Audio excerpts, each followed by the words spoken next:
Los Angeles, 1968. A small karate dojo in Chinatown. The afternoon sun cuts through dusty windows onto worn wooden floors. 30 students stand in rows, practicing kata. At the front, a woman commands the room with absolute authority. Her name is June Ree's star pupil, undefeated in tournament competition for 3 years straight. 5'6". 130 pounds of precision and speed. She's never lost a match, never even been seriously challenged. And today, she's about to make the biggest mistake of her life. A stranger walks through the door. Small frame, maybe 135 pounds, casual clothes. He sits quietly in the back watching. The instructor notices him but says nothing. The class continues. Warm-ups, drills, sparring preparation. The woman is demonstrating a reverse punch when she notices the stranger staring. Not admiring, analyzing, like he's taking notes on her flaws. It annoys her. After class, students bow out. The stranger remains seated. The woman approaches him. "Can I help you?" Her tone isn't friendly. The stranger smiles, polite, almost shy. "I'm just watching, learning." "You're very good." His accent is slight, Chinese. The compliment sounds genuine, but something about his presence irritates her. Maybe it's the confidence in his eyes. The way he sits like he belongs anywhere he chooses to be. "You train?" she asks. The stranger nods. "A little different style though." She crosses her arms. "Which style?" He pauses. "My own, I guess. I take what works, leave what doesn't." The answer sounds arrogant to her. Every legitimate martial artist studies under a master, follows a lineage, respects tradition. This man just disrespected all of it. "You think you can just make up your own style?" Her voice has an edge now. The stranger stands. He's shorter than her by an inch. That makes it worse somehow. "I don't make it up, I discover it, through testing, through sparring, through real application." Now she's certain. This is another wannabe, another Bruce Lee imitator. She'd heard about him. The Chinese guy who teaches mixed techniques, breaks traditional rules, probably came here to recruit students. Testing against who? Other people making up their own styles. The stranger doesn't rise to the bait. Against whoever is willing, different sizes, different backgrounds. That's how you learn what's real. The challenge is implicit, she hears it. So does the instructor who's been listening from across the room. He walks over, concerned. He recognizes the stranger. Tries to intervene. "Perhaps we can," she cuts him off. "No, I want to see this. I want to see what his made-up style looks like." She turns to the stranger. "You willing to test it against someone real?" The stranger looks at the instructor. The instructor shakes his head slightly. A warning. The stranger ignores it, looks back at the woman. "If you want. But just light contact. I'm not here to. I'll decide the contact level," she interrupts. "You're the one making claims." The stranger nods slowly. "Okay. If that's what you need." They move to the center of the floor. No protective gear, no rules discussion, just two people squaring off. She assumes a traditional karate stance. Front leg light. Back leg loaded, hands chambered at her ribs, perfect form, tournament tested. The stranger takes a stance she's never seen, feet closer together, weight centered, hands low and open. It looks sloppy. Vulnerable, she attacks first. A fast jab to test his reaction. He's not there.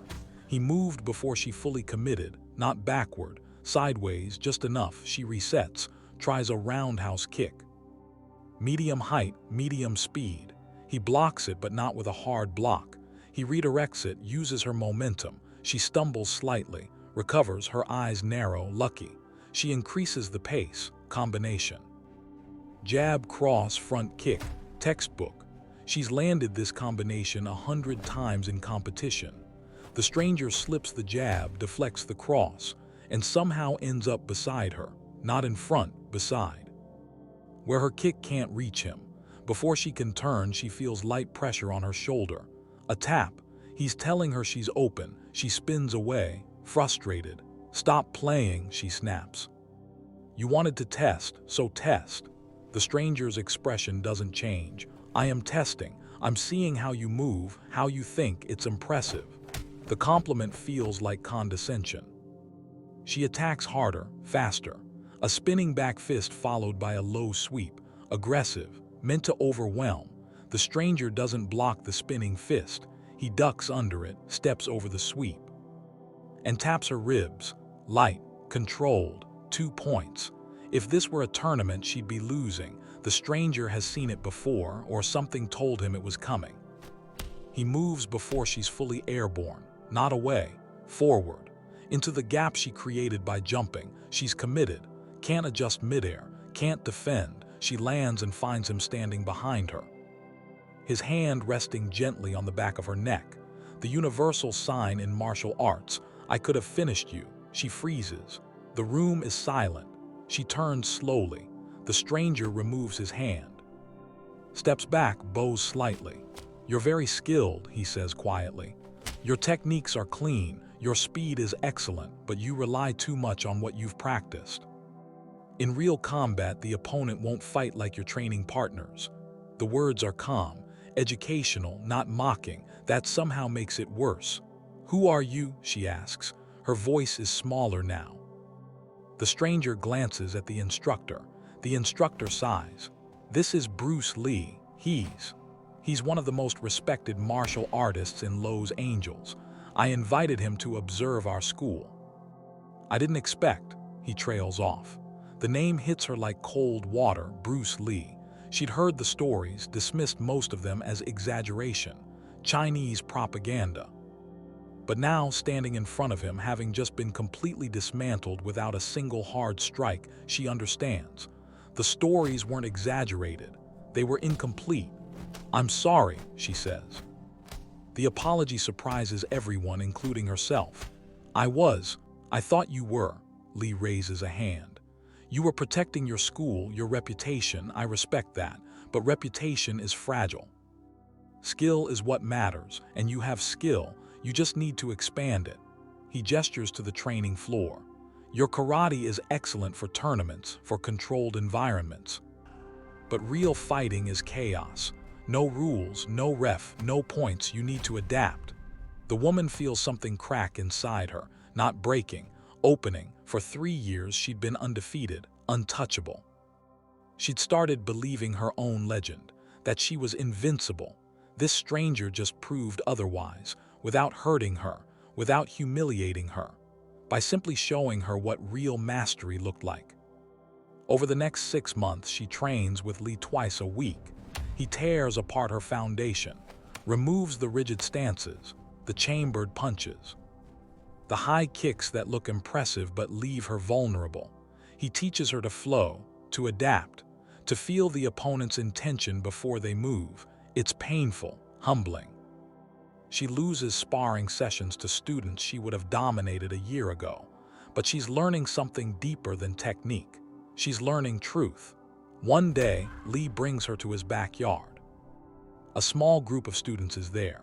James Coburn, Steve McQueen, Kareem Abdul-Jabbar, famous people, but in this space they're just students. Lee has her spar with Kareem, 7'2", over 100 pounds heavier. Reach advantage that seems insurmountable. She panics at first, then remembers, don't fight his fight, create your own. She uses angles, speed, targets he can't protect. She doesn't win, but she survives, scores points, earns respect. After the session, Lee pulls her aside. You came to my school thinking you were the best. You left knowing you weren't. That's growth. Most people never get past the first part. She smiles. I was arrogant. Lee shakes his head. You were confident. There's a difference, but confidence without testing becomes delusion. You tested yourself. That takes courage.